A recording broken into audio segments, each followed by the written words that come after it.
Right, thank you అమ్మా, thank you so much.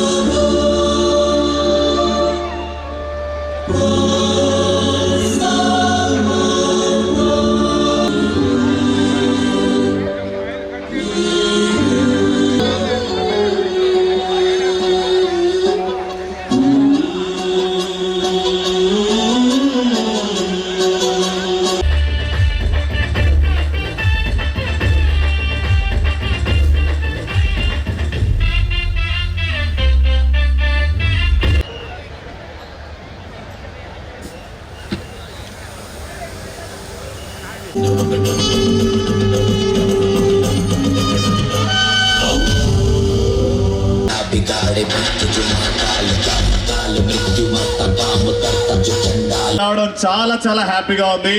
Hearty welcome to Pakala beach festival. Thank you అందరికి, thank you. ఏంటండి జనాలు over in నైనో festival కి రావడం నిజంగా చాలా హ్యాపీ అనిపించింది. వచ్చేటప్పుడు ఆ జనాన్ని చూస్తే మేము ఎప్పుడో 5 గంటలకు స్టార్ట్ అయ్యాం, ఈ టైంకి ఇక్కడికి రీచ్ అయ్యాం. దాన్ని బట్టి అర్థం చేసుకోవచ్చు ఎంత క్రౌడ్ ఉందనేది. సో ఈరోజు మిమ్మల్ని అందరినీ ఇలా కలవడం నిజంగా చాలా చాలా కిలోమీటర్ల తీరరేఖ కలిగిన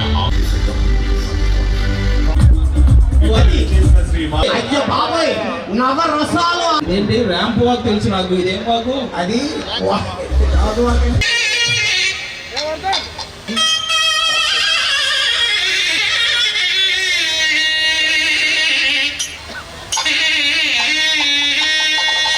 సక్సెస్ చేసినందుకు పేరు పేరున ప్రతి ఒక్కరికి థ్యాంక్ యూ.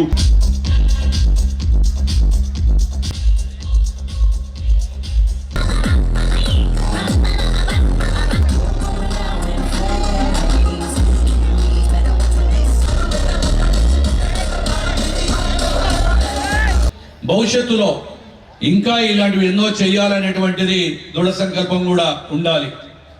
ప్రభుత్వం ఎప్పుడు చెప్తానే ఉంటుంది, త్వరలోనే హ్యాపీ డేస్, హ్యాపీ సండేని కూడా మొదలు పెట్టబోతా ఉన్నారు గౌరవ ముఖ్యమంత్రి గారు.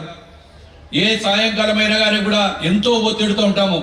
ప్రతి కుటుంబంలో కూడా ఇవి మర్చిపోవాలంటే 6 నెలలకు ఒకసారో 3 నెలలకు ఒకసారో ఇయర్లీ వన్సారి కూడా చేస్తూ ఉంటే అన్ని మర్చిపోతారు. పిల్లలు కూడా ఒకరికొకరి కలిసిపోయి ఇక్కడ జరుగుతున్నటువంటి సాంస్కృతిక కార్యక్రమాలు కావచ్చు, అదేవిధంగా హెలికాప్టర్ రైడ్ కావచ్చు, ఏది ఏమైనా ఇందాకే చూశాను మారమ్మలలో ప్రాచీనంగా డప్పు కళాకారులు కూడా వచ్చారు. వారందరూ కూడా ఈ ప్రభుత్వం ఒకటే ఆలోచన చేస్తుంది. ఆ రోజు కూటమి ప్రభుత్వం విధ్వంసాన్ని మొదలు పెడితే మేము వికాసంతో మొదలు పెట్టాం. ఈ రోజు వికాసంతో పాటు అభివృద్ధిని చేస్తా ఉన్నాం, సమపాలనలో చేస్తా ఉన్నాం.